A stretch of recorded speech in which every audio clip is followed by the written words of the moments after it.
You know, there's a quiet moment that comes sometimes. Maybe early in the morning, before the world wakes up, or late at night, when the house settles into stillness. It's in those moments that the memories tend to visit, don't they? The ones we've carried for years.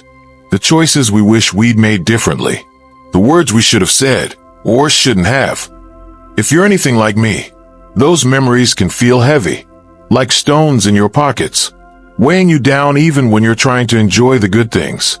The grandkids' laughter, a peaceful afternoon in the garden, the simple pleasure of a sunrise. But here's what I've learned. Carrying that weight doesn't make us stronger. It just makes us tired. I'm 70 years old, and for decades, I held onto regrets like they were part of my job description. Mistakes as a parent, chances I didn't take in my career, relationships I let slip away. But one day, I realized something. I was spending more time judging my past than living my present. And if that sounds familiar, well, that's why I'm here today. To talk about how I finally learned to forgive myself, and how you can too. Now, I'm not here to tell you it's easy. Forgiveness, self-forgiveness, is some of the hardest work we'll ever do. But it's also the most freeing. And it starts with something simple, acknowledging that you're human. Let me tell you a story. Years ago, when my daughter was in high school, she wanted to study art, but I pushed her toward a practical career, nursing, teaching, something stable. I thought I was protecting her, but when she gave up her paints and brushes, I watched the light in her eyes dim. And for years after, I blamed myself. Why didn't I trust her? Why didn't I listen? Here's the first thing I had to learn. Regret loves to whisper if only. If only I'd known better. If only I tried harder. But here's the truth. You did the best you could with what you knew at the time. That doesn't excuse the mistakes, but it does help us understand them. So how do we start? Let's try this. Write a letter to your younger self. Not the version of you who should have known better, but the one who was doing their best with the tools they had. Tell them what you wish they'd heard back then. It's okay. You're learning. I'm proud of you. Now, you might be thinking, that sounds silly. What good will a letter do? But here's the miracle of it. When you offer compassion to the person you once were, you start to heal the person you are now. It's like tending to a wound you didn't realize was still open. The second step, stop comparing your journey to anyone else's. We've all got a neighbor or a cousin who seems to have it all figured out. The perfect retirement, the happy marriage, the kids who call every Sunday. But here's the secret. Nobody gets through life without regrets. What matters isn't the mistakes we made. It's what we do with them now. I'll leave you with this for today. Forgiveness isn't about forgetting. It's about making peace with the past, so it doesn't steal your present. And that peace, it starts with a choice. A choice to say, I'm done carrying this. I'm ready to set it down. In the next part, we'll talk about the difference between guilt that holds you back and growth that moves you forward. We'll unpack those stubborn regrets that keep resurfacing, and how to gently loosen their grip. And I'll share a story about the day I finally apologized to my daughter, and what happened after. Until then, why not try that letter? You might be surprised by what your heart needs to say. You ever notice how guilt has a way of echoing, like a voice in an empty room, repeating the same old lines? You should have? Why didn't you? For years, I let that voice run the show. But here's what I finally figured out. Guilt isn't a life sentence. It's a teacher, if we're brave enough to listen. Let's talk about that day I mentioned earlier. The one where I apologized to my daughter. It was her 40th birthday. She'd just opened an art studio, teaching kids how to paint. And there I was, sitting in the back of the room, watching her laugh with a group of teenagers, and suddenly, I couldn't breathe. Not from sadness, but from pride and shame. I'd spent years telling myself, it's too late to fix this. But that day, I realized, it's never too late to say the thing that needs saying. So after the party, I asked her to stay. We sat in that empty studio, surrounded by half-finished canvases, and I said the words I'd rehearsed 1,000 times in my head. I'm sorry I didn't believe in your dreams back then. I was scared for you, but I was wrong. You know what she said? Mom, I forgave you years ago. I just wish you'd forgive yourself. And that's when it hit me. We're often the last ones to grant ourselves mercy. This brings me to our next step. Apologize. even if it's only on paper. Maybe there's someone you hurt, or a chance you didn't take. Write them a letter. You don't even have to send it. Power's in the acknowledgement, not the response. Now, I know what some of you might be thinking. What if they're gone? What if it's too late? Let me tell you about my friend, Henry. Henry spent years regretting that he didn't save more money for retirement.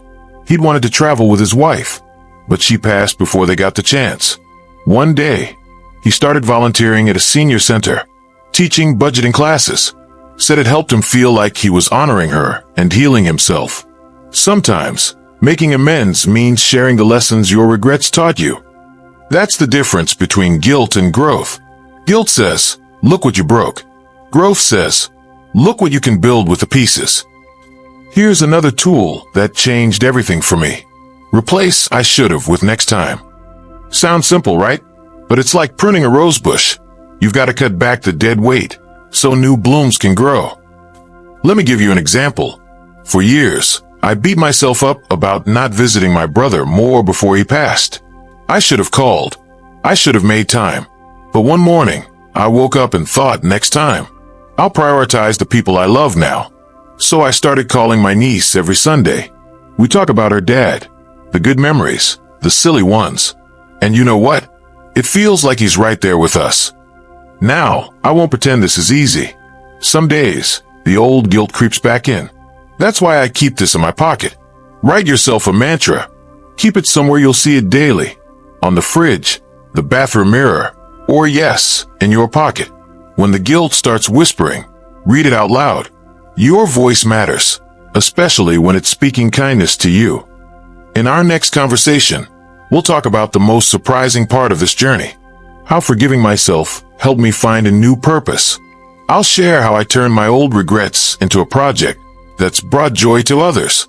And maybe a story about planting a garden in the most unlikely place. Until then, why not try writing down one I should've and see what, next time, wants to grow in its place? There's a saying I love. We don't heal by turning away from the past. We heal by turning toward the future. And you know what I found? Forgiving yourself isn't just about letting go. It's about making room for something new. Remember that garden I mentioned? Let me tell you how it started. After my talk with my daughter, I felt this restlessness, like I needed to do something with all that hard-earned grace. So I took a walk, no destination, just me and my thoughts. And that's when I saw it, a vacant lot near the library, overgrown with weeds. Now, I'd never gardened a day in my life, but something in me said, why not try? So I called the city, got permission, and put up a sign, community garden, all welcome. And you know what happened? Folks showed up, not just retirees like me, but young parents, teenagers, even the grumpy old man from the hardware store. We planted sunflowers, tomatoes, herbs, anything that brought joy. And somewhere between pulling weeds and sharing stories, I realized my regrets had become fertilizer for something beautiful. That's the secret, friends. Your past doesn't define you. It prepares you. Every mistake, every regret, every I wish I'd, they're all seeds. And what you plant with them now, that's up to you. Here's how to start. Ask yourself, what can I create from what I've learned? Maybe it's volunteering, like Henry. Maybe it's finally writing that memoir, or teaching your grandson how to fish, or planting a tree for someone you loved. It doesn't have to be grand, just meaningful. Take this recipe. My mother gave it to me when I got married. For years, I couldn't make it without remembering our fights, how she'd criticize my crust, how I'd storm out of the kitchen. But last fall, I baked it with my granddaughter. And when she said, "Teach me your secrets, Grandma," I realized I get to rewrite the story. That's the final step. Legacy isn't about being perfect. It's about being present. It's showing up as the person you've become, not the person you wish you'd been.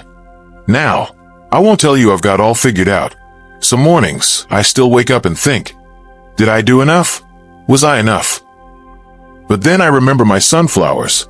They don't apologize for last year's wilted blooms. They just grow toward the light.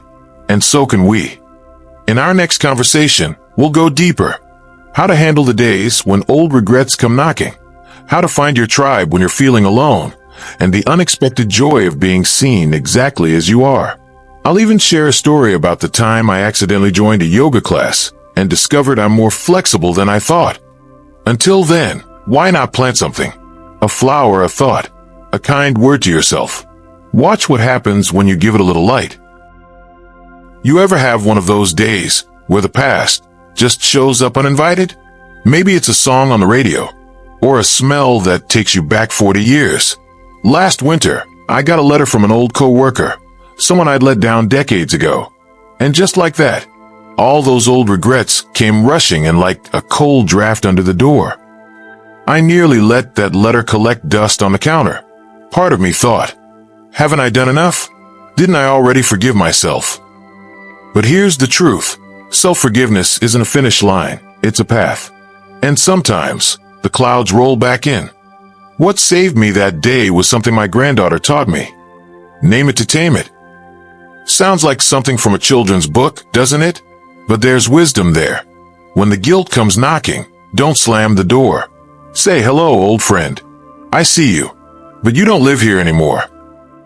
Let me share 3 tools that help me weather these storms. First, the 5-minute rule. When regret hits, set a timer. Let yourself feel it. Really feel it. For 5 minutes. Then, consciously choose to shift gears. Put on a favorite song. Call someone who makes you laugh. It's not about ignoring the pain. It's about not letting it overstay its welcome. Second, find your anchors. Mine are in this garden. When my mind starts spiraling, I press my palms into the soil. The earth reminds me, this is where you are. This is what's real. Yours might be knitting needles, a paintbrush, or your dog's warm belly. Whatever grounds you in the now. Third, build your circle. Let me tell you about Marjorie. After her husband died, she barely left her house for a year. Then she joined a grief group at the library. Now, she hosts Stitch and Share nights. Says, my living room's full of laughter again, and I'm not even the one telling the jokes. We weren't meant to do this alone. Your tribe might be 2 people or 20. What matters is showing up as you are. Flaws, regrets, and all. I never wrote back to that coworker, but I did write this. I release what I cannot repair. In our final conversation tomorrow, I'll share the most important lesson of all. How to look in the mirror and truly see a friend. We'll talk about the power of enough, the beauty of imperfect endings, and I'll tell you about the night I danced barefoot in the rain at 2 a.m., no less. Until then, why not try this? Find one small thing that makes you feel here. Not then, not someday, just here. And let it hold you for a while. You ever do something so silly, so alive, that it feels like medicine for your soul? That rainstorm I mentioned? Let me tell you how it happened. I just hung up the phone after a hard conversation with my brother. Old wounds resurfaced, and I felt that familiar ache. Will I ever be free of this? But then the rain started, a proper thunderstorm, and something in me snapped. Enough, I thought. Enough carrying, enough worrying. Tonight I dance. And there, in the dark, soaked and shivering, I realized, forgiving yourself isn't something you achieve. It's someone you become. The woman who dances in the rain. The man who finally learns guitar at 75. The friend who says, I'm here, and means it. This journey we've been on, it wasn't about fixing the past.